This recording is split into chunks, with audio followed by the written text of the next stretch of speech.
warahmatullahi wabarakatuh. Selamat pagi anak-anak. Bagaimana kabar kalian hari ini? Semoga kalian tetap dalam lindungan Allah Subhanahu wa taala. Anak-anakku yang saya cintai dan sayangi, pada kesempatan kali ini pembelajaran IPS kelas 9 kita akan belajar tentang ekonomi kreatif. Dan pada pembelajaran sebelumnya kita sudah belajar tentang perdagangan internasional.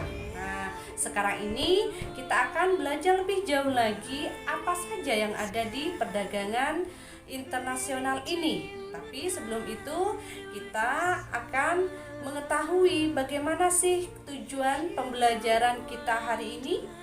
Silakan lihat penjelasan berikut ini. Tujuan pembelajaran kita hari ini yaitu siswa dapat menjelaskan tentang pengembangan ekonomi kreatif berdasarkan potensi wilayah untuk meningkatkan kesejahteraan masyarakat. Lalu apakah ekonomi kreatif itu? Ekonomi kreatif menurut Hawkins adalah kegiatan ekonomi dalam masyarakat yang menghabiskan sebagian besar waktunya untuk menghasilkan ide, tidak hanya melakukan hal-hal yang rutin dan berulang. Jadi, inti dari ekonomi kreatif adalah gagasan atau ide. Gagasan atau ide dalam ekonomi kreatif adalah kreativitas yang orisinil dan dapat dimiliki sebagai hak kekayaan intelektual atau HKI.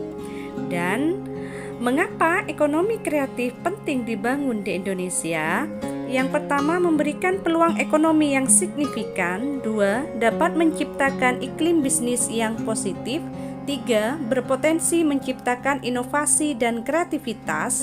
4, dapat membangun citra dan identitas bangsa. 5, dapat menciptakan keunggulan kompetitif suatu bangsa. 6, memberikan dampak sosial yang positif seperti meningkatnya lapangan pekerjaan. Lalu apa manfaat ekonomi kreatif? Yang pertama, munculnya bisnis startup. Startup merupakan perusahaan rintisan atau perusahaan yang baru saja dibangun dan bergerak dalam bidang teknologi dan informasi. Contohnya tiket.com, Shopee, ojek online, Traveloka, dan masih banyak yang lainnya.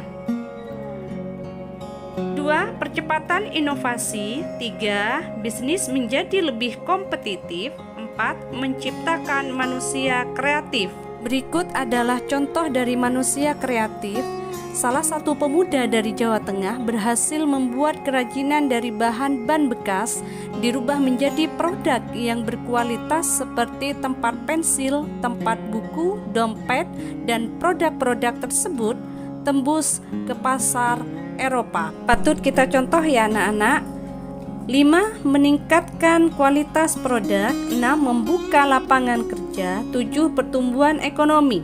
Sektor ekonomi kreatif antara lain 1, periklanan, 2, arsitektur, 3, pasar barang seni, 4, kerajinan, 5, permainan interaktif, 6, desain, 7, fashion, 8, film video fotografi, 9, musik, 10, seni pertunjukan, dan 11, penerbitan dan percetakan. Tugas kalian adalah 1, apakah yang dimaksud startup? 2, mengapa bisnis startup saat ini berkembang pesat? 3, carilah informasi di internet startup yang saat ini terdapat di Indonesia dan berilah penjelasan seperti tabel di bawah ini.